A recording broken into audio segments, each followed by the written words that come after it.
Chemo ಬಗ್ಗೆ ತುಂಬ ತಪ್ಪು ಕಲ್ಪನೆಗಳು ಏನೇನಿದೆ ಡಾಕ್ಟರ್? ಕೀಮೋಥೆರಪಿನೇ ಬೇಡ ಅಂತ ಬರೋರು ತುಂಬ ಜನ ಇದೆ. ಸರ್ಜರಿ ಮಾಡಿ ಡಾಕ್ಟ್ರೆ, ಕೀಮೋಥೆರಪಿ ಬೇಡ ಅಂತ ಬೇಡ. ಯಾಕೆ?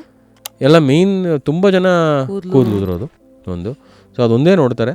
ಇನ್ನೊಂದು ಮುಂಚೆ ಎಲ್ಲ ವಾಮಿಟಿಂಗ್ ಎಲ್ಲ ಅಂತಾಯಿದ್ರು ಮುಂಚೆ ಡ್ರಗ್ಸ್ಗಳು. ಇವಾಗೆಲ್ಲ ಒಳ್ಳೊಳ್ಳೆ ಡ್ರಗ್ಸ್ ಬಂದಿದೆ ವಿಚ್ ಪ್ರಿವೆಂಟ್ ಕೀಮೋಥೆರಪಿ ಜೊತೆಗೆ ಅದಕ್ಕೆ ಇಂಜೆಕ್ಷನ್ಸು ಟ್ಯಾಬ್ಲೆಟ್ಸ್ ಕೊಟ್ಟಾಗ ಆ ವಾಮಿಟಿಂಗ್ ಎಲ್ಲ ಪ್ರಿವೆಂಟ್ ಆಗುತ್ತೆ. ಹೇರ್ ಫಾಲ್ ಸ್ವಲ್ಪ ಕಷ್ಟ ಆಗ್ತಿದೆ, ಅದಕ್ಕೇನು ಇನ್ನೂ ಅಷ್ಟು ರೆಮಿಡಿ ಇಲ್ಲ. ಬಟ್ ಹೇರ್ ಫಾಲ್ ಅಂತೂ ಸ್ವಲ್ಪ ಆಬ್ವಿಯಸ್ ಆಗಿ ಆಗುತ್ತೆ. ಆ್ಯಂಡ್ ಅಪಿಯರೆನ್ಸ್ ಎಲ್ಲರಿಗೂ ಮ್ಯಾಟ್ರ್ ಆಗೋದ್ರಿಂದ they are more ವೆರಿಡ್ about hair fall than the chemotherapy. Skin ಏನಾದ್ರು ಡಿಸ್ಕಲರೇಷನ್ ಇರುತ್ತಾ? ಸ್ಕಿನ್ ಡಿಸ್ಕಲರೇಷನ್ ಆಗುತ್ತೆ. Not for all drugs, but skin discolouration ಅಂತ ಆಗುತ್ತೆ. ತುಂಬ ಜನ they are worried, but everything is reversible. ನಾನು ಹೇಳ್ದಂಗೆ ಸ್ಕಿನ್ ಡಿಸ್ಕಲರೇಷನ್ ಸರಿ ಹೋಗುತ್ತೆ, ಕೀಮೋಥೆರಪಿ ನಿಲ್ಲಿಸಿದ ತಕ್ಷಣ ಕೂದಲು ಬರುತ್ತೆ, ಎಲ್ಲರಿಗೂ ಬೆಳೆಯುತ್ತೆ. ಸ್ವಲ್ಪ ಜನಕ್ಕೆ ಮೆನ್ಸ್ಟ್ರಲ್ ಸೈಕಲ್ ಸ್ಟಾಪ್ ಆಗುತ್ತೆ, ಬಟ್ ಮತ್ತೆ ಬರುತ್ತೆ. ಫುಲ್ ವಿಡಿಯೋನ ನೋಡಿ ಆನ್ ರ್ಯಾಪಿಡ್ ರಾಶ್ಮೀಸ್ ಯೂಟ್ಯೂಬ್ ಚಾನಲ್.